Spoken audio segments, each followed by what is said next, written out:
यहाँ बरेली में क्या हुआ, कानपुर में क्या हुआ, वो पीसफुल प्रोटेस्ट कर रहे थे, ज्ञापन देना चाहते थे, उन पर लाठीचार्ज हो गया। लेकिन जो डंडे हथियार लेके फतेहपुर में मकबरा तोड़ने गए, उनको किसी ने छठी भी नहीं लगाई।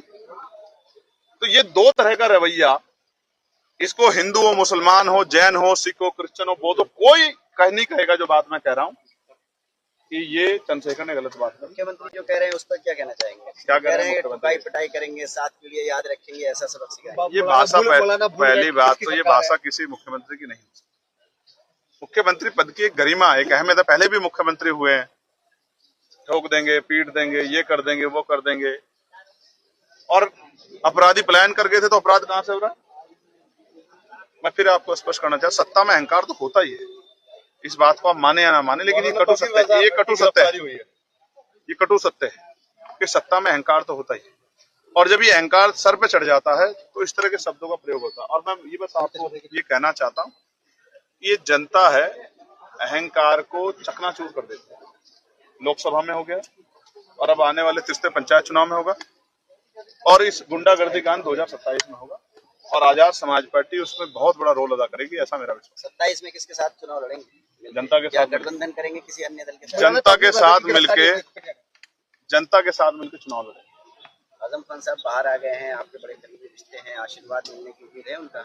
नहीं, वो हमेशा ही, अभी मेरी बात हुई उनसे और मैंने उनसे आग्रह किया कि आप स्वस्थ रहेंगे तभी इस सरकार से लड़ पाएंगे, हिटलरशाही तानाशाही सरकार से। तो आप अपनी सेहत का ध्यान रखिए। और मैं धन्यवाद देता हूं कि उन्होंने इस बात को माना कि उन्होंने अपनी सेहत की चिंता की और अपने इलाज के बारे में सोचा। वो जेल में थे, पता नहीं किस तरह का बर्ताव। मैं तो गया था जेल में मिलने से, सीतापुर, आई थिंक सीतापुर से, हरदोई या सीतापुर मैं गया उनसे मिलने, और आपने देखा होगा, मैंने आगे बताया भी था कि उनकी तबीयत ठीक नहीं है, उनकी आंख में दिक्कत थी, उनके और शरीर के कई जो है उस तरह की दिक्कत थी। उन्होंने मुझसे वो अपना दुख शेयर किया, और ये एक बार नहीं है, कई बार जब हम लोग साथ बैठे तो उन्होंने अपनी तकलीफें जो शेयर की है।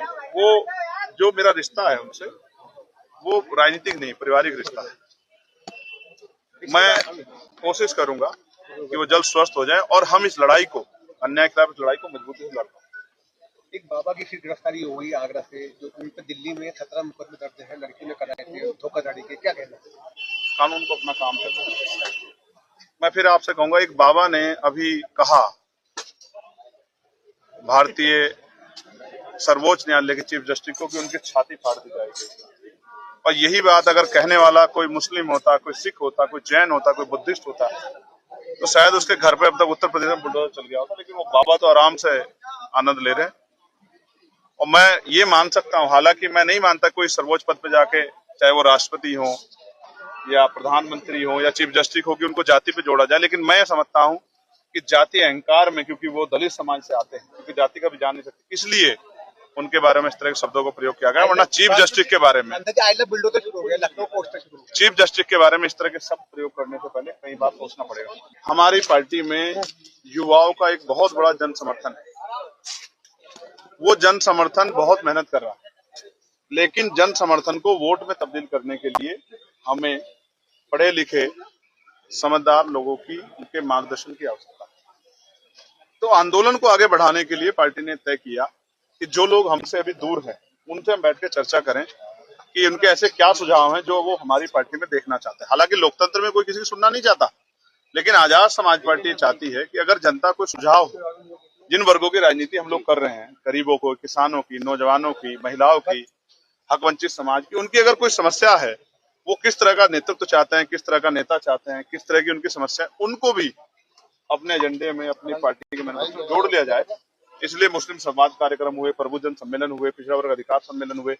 इनके जरिए एक मैनिफेस्टो तैयार होगा जो हमारे 2027 का विजन होगा, जिसको हम जनता के सामने रखेंगे। देखिए, मैंने जब आपसे कहा कि त्रिस्तरीय पंचायत चुनाव का जब रिजल्ट आएगा, तो जब रिजल्ट में मैं कह रहा हूँ कि आजाद समाज पार्टी बड़ी पार्टी बनेगी, तो इसका मतलब भाग लेने के बाद ही तो बनेगी। भाई, कोई बिना लड़े कैसे बड़ी पार्टी बन सकता है, आप बताओ। वोट के आधार पर तो निर्धारण होगा ना कि किसको कितनी सीटें मिली, कहाँ, किस विधानसभा में, किस लोकसभा में किसको कितना वोट मिला, किस जिले में। तो त्रिस्तरीय पंचायत आजाद समाज पार्टी जो ग्रामीण इकाई की सरकार बनेगी, पंचायत की सरकार बनेगी, बहुत मजबूती से लड़ेगी और अपने काम करने वाले कार्यकर्ताओं को, जो मेहनती हैं, दिन रात संघर्ष करते हैं, उनको पैसे वालों की जगह उनको प्रायोरिटी देके मौका देगी, जिससे कि नए नेतृत्व का निर्माण है। बरेली में चंद्रशेखर जी, बरेली का जो विवाद है वो विवाद इस तरह समझिए कि वो बरेली में नहीं हुआ, उससे पहले मऊ में हुआ, उससे पहले और कई जगह पे वो विवाद देखने को मिला है। काशीपुर में, कानपुर से शुरू हुआ है, सहारनपुर में भी देखने को मिला। मैं तो सहारनपुर की घटना देख रहा था, एक व्यक्ति जिसके हाथ में एक पोस्टर था, इस पर लिखा था आई लव मोहम्मद, पुलिस के साथी उसको इस तरह लेके जा रहे थे जैसे वो कोई बहुत बड़ा अपराधी। तो मेरी समझ में ये नहीं आ रहा था कि ऐसा क्या हो सकता है जो धर्मों में बटा देश है, धर्मनिरपेक्ष देश है, जहाँ इतने धर्मों के लोग रहते हैं, जहाँ जैन हैं, पुराने धर्मों में बौद्ध हैं, सिख हैं, हिंदू हैं, मुस्लिम्स हैं और तमाम तरह के जो हैं धर्म से कनेक्टेड लोग हैं, वहां उसमें आप अपने धर्म के जो इष्ट हैं उनको मानने पर या उनके से ये प्यार का इजहार करने पे आप मुकदमा दर्ज कर देते हो। ये मैंने कहीं नहीं पढ़ा। मैं लॉ का स्टूडेंट हूँ, लॉयर हूँ, अब मैं लोकसभा का सदस्य हूँ, जमीनी जानकर रखता हूँ। मैंने बीएनएस, अब बीएनएस होगी, पहले आईपीसी थी।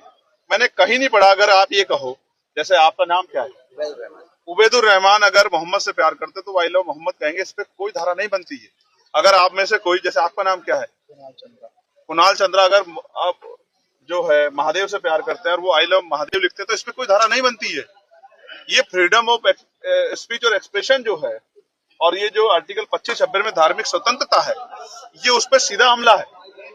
ये हमारे देश के संविधान पे हमला है, और ये हमला इसलिए है क्योंकि इस हमले के बाद कई पार्टियों की राजनीतिक महत्वाकांक्षा पूरी होती है।